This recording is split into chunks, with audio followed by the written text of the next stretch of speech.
Hi students, today I will give a brief lecture on Hardy-Weinberg's principle. This Hardy-Weinberg's principle is applicable only for a large population which is not evolving. In that population where there is no evolution, no mutation, no recombination, no natural selection, nothing, no evolution will be there.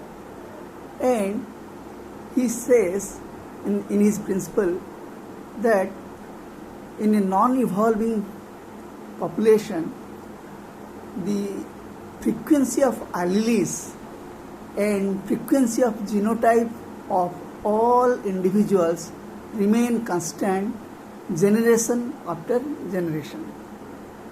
So it means in a large population, the alleles or characters may be tall or dwarf. This allele character remain constant from generation to generation, generation to generation.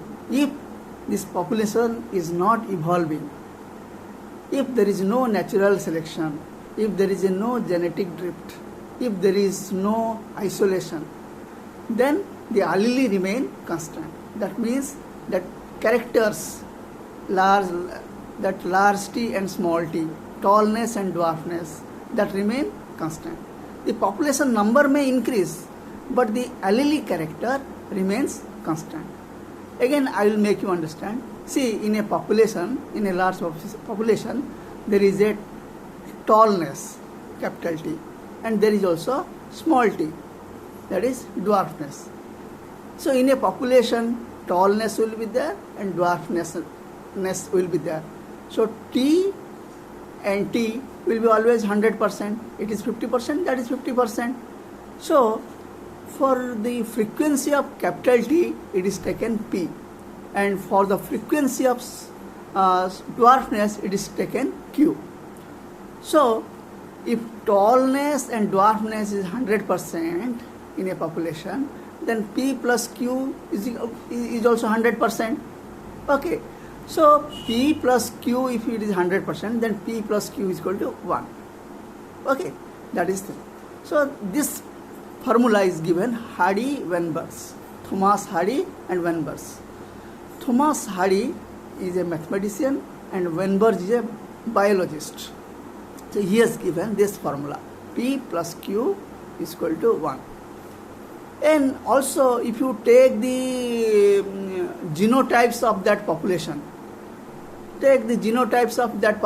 means in a population, pure tall person will be there, that is capital T, and pure dwarf will be there, that is small t, and also heterozygote will be there, capital T, small t will be also there, small t, capital T will be also there.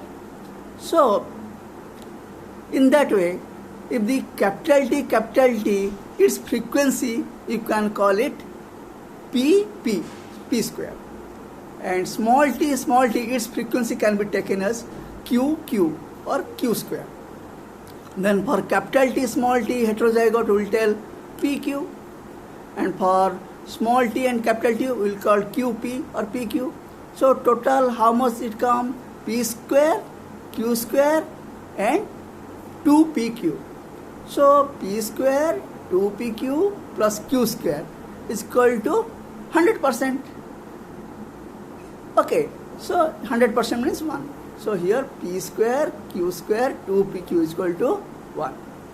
So in the allele condition, P plus Q is equal to 1.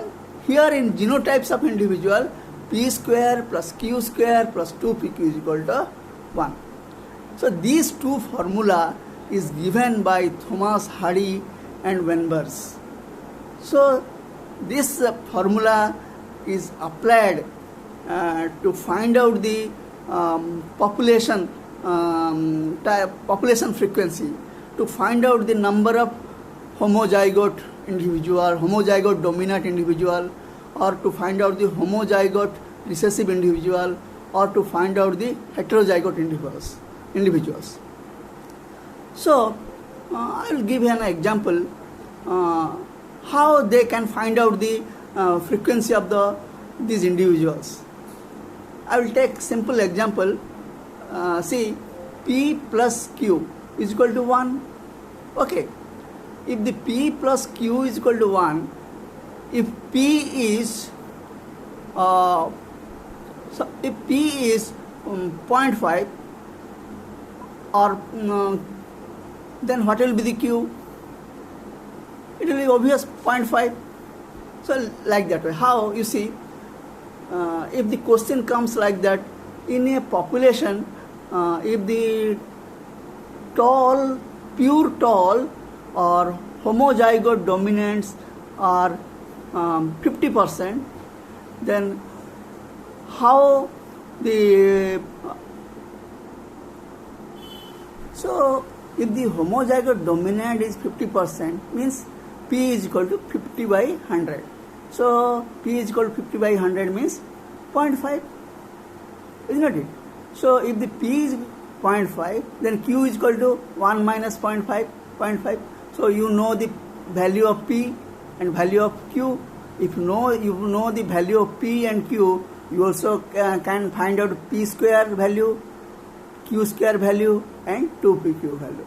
By applying this method, you can solve the frequency of the different types of populations.